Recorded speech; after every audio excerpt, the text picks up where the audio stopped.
just north of Whoville did not. Now, the Grinch hated Christmas the whole Christmas season. Now, please don't ask why. No one quite knows the reason. It could be, perhaps, that his shoes were too tight. It could be his head wasn't screwed on just right. But I think the most likely reason of all may have been that his heart was 2 sizes too small. Well, whatever the reason, his heart or his shoes, he stood there on Christmas Eve, hating the Who's, staring down from his cave with a sour, grinchy frown at the warm lighted windows below in the town. For he knew every Who down in Whoville beneath was busy now hanging a holly Who wreath.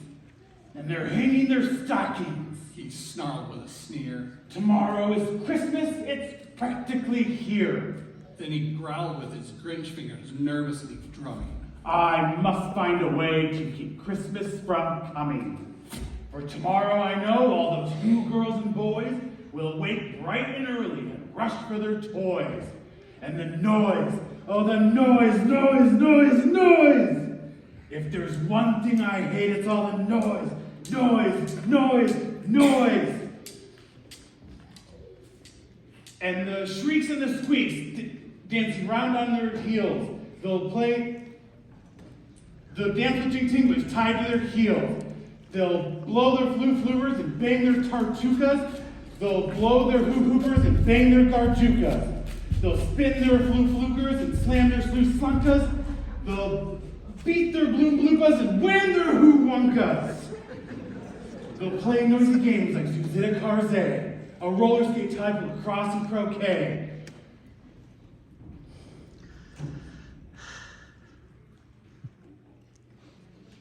And then they'll make ear-splitting noises galoops on their great big electro-horconio flutes.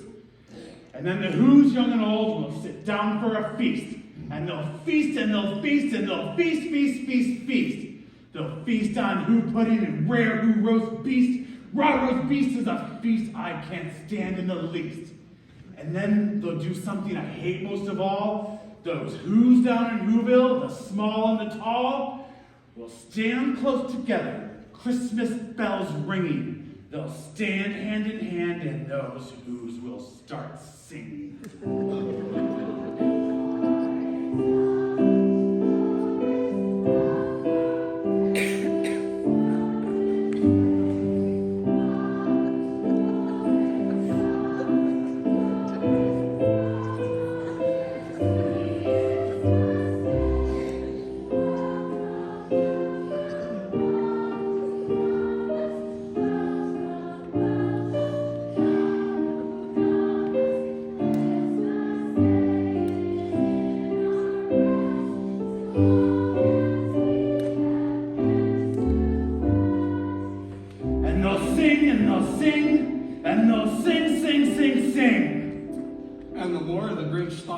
Who Christmas sing, the more the Grinch thought, I must stop this whole thing. Why, for 53 years I've put up with it now. I must find a way to keep Christmas from coming. But how? Then he got an idea, an awful idea. The Grinch got a wonderful, awful idea. I know just what to do. The Grinch laughed in his throat. I'll make a quick Santa Claus hat and a coat. And he chuckled and clucked. What a great Grinchy trick. With this hat and this coat, I'll look just like Saint Nick.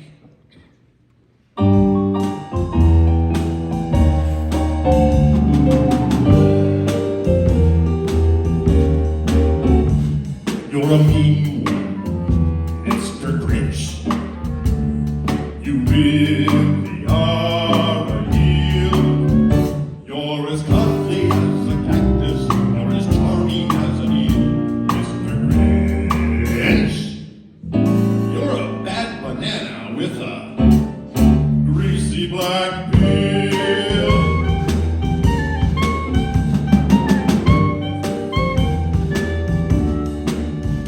You're a monster, Mr. Grinch. Your heart's an empty hole. Your brain is full of spiders. You've got garlic in your soul, Mr. Grinch. statue with a 39.5-foot pole.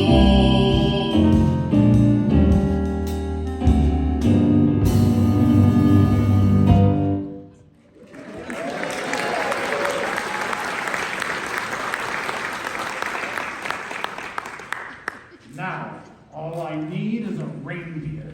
The Grinch looked around, but since reindeers are scarce, there was none to be found. That didn't stop the Grinch. The Grinch simply said, If I can't find a reindeer, I'll make one instead. so he took his dog Max, and he took some black thread, and he tied a big horn on top of his head. Then he loaded some bags and some old empty sacks on a ramshackle sleigh, and he whistled for Max. Then the Grinch said,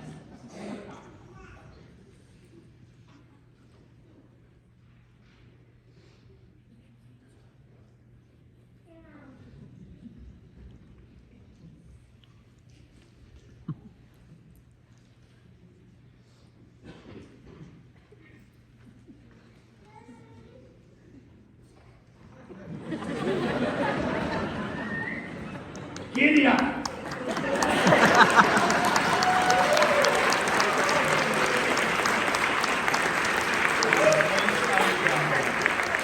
"Was the homes where the Who's lay a snooze in their town."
All their windows were dark. No one knew he was there. All the Who's were all dreaming sweet dreams without care. When he came to the first little house of the square, This is stop number one. the old Grinchy clawed his, as he climbed to the roof, emptied bags in his vest. Then he slid down the chimney, a rather tight pinch. But if Santa could do it, then so could the Grinch. He got stuck only once, for a minute or two. Then he stuck his head out the fireplace flue, where the little Who stockings all hung in a row.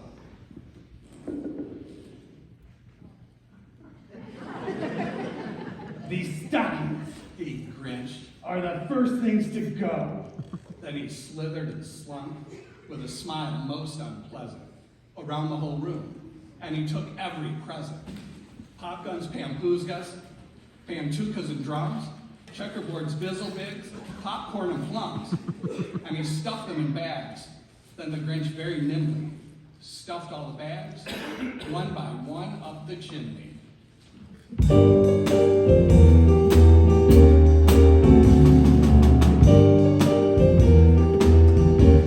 You're a vile one, Mr. Grinch. You have termites in your smile. You have all the tender sweetness of a seasick crocodile.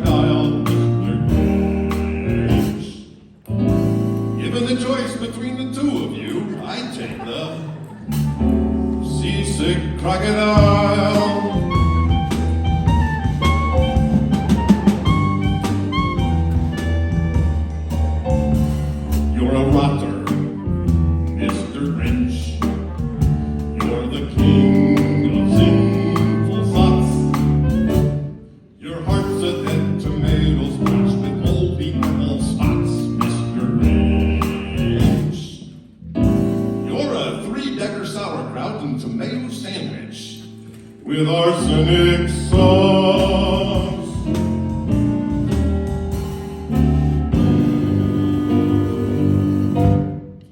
Then he slumped to the icebox. He took the Who's feast. He took the Who pudding. He took the roast beast. He cleaned out that icebox as quick as a flash.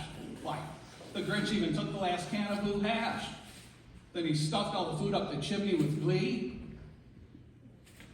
Now, Grinned the Grinch. I will stuff up the tree. As the Grinch took the tree, he started to shove. He heard a small sound like the coo of a dove. He turned around fast, and he saw a small Who, little Cindy Lou Who, who was no more than 2. She stared at the Grinch and said, Santa Claus, why? Why are you taking our Christmas tree? Why? but you know, that old Grinch was so smart and so slick, he thought of a lie, and he thought of it quick. Why, my sweet little tot, The fake Santa Claus lied. there's a light on this tree that won't light on one side. So I'm taking it home to my workshop, my dear. I'll fix it up there and I'll bring it back here. And his fib fooled the child. Then he patted her head. And he got her a drink and he sent her to bed. And when Cindy Lou Who was in bed with her cup, he crept to the chimney and he stuffed the tree up. Then he went up the chimney himself, the old liar. And the last thing he took was the log from their fire. On their walls he left nothing but hooks and some wire. And the one speck of food that he left in the house was a crumb that was even too small for a mouse. Then he did the same thing to the other Who's houses, leaving crumbs much too small for the other Who's mouses.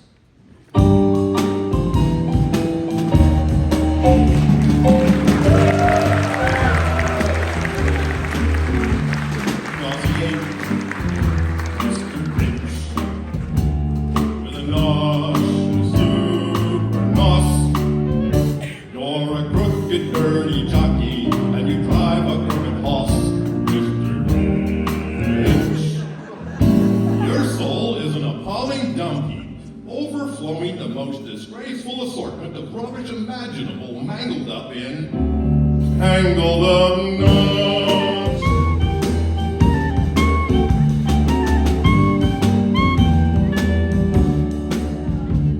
You're a foul one, Mr. Grinch. You're a nasty, nasty skunk. Your heart is full of unwashed socks. Your soul is full of gunk.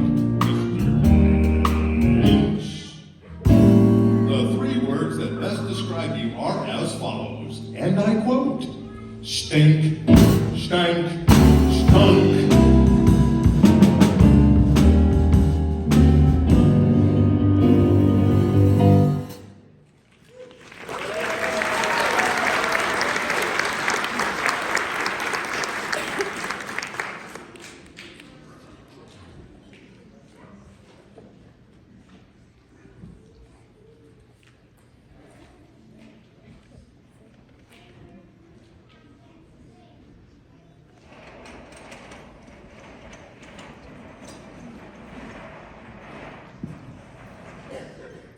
It was 1:15, all the Who's still abed, all the Who's still a snooze, when he packed up his sled, packed it up with their presents, their ribbons, their wrappings, their snoops and their puzzles, their tringlers and trappings.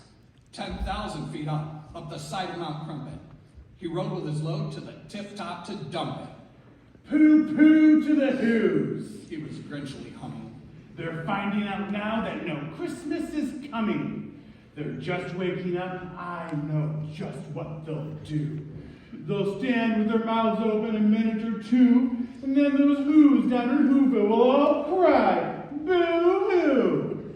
That's a noise Grinned the Grinch. that I simply must hear.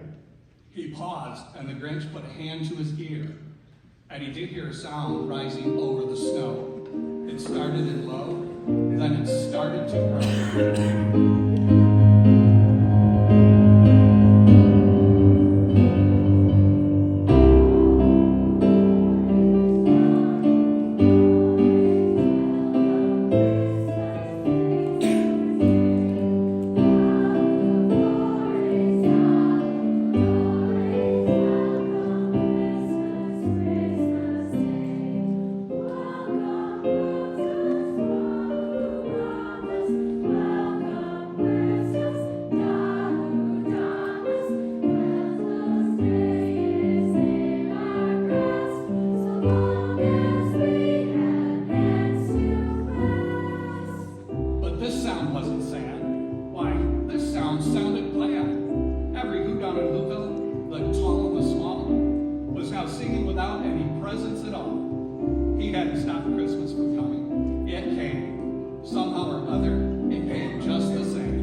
kids.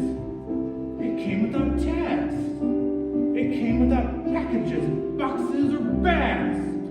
He puzzled and puzzled till his puzzler was sore. Then the Grinch thought of something he hadn't before. Maybe Christmas, He thought, doesn't come from a store.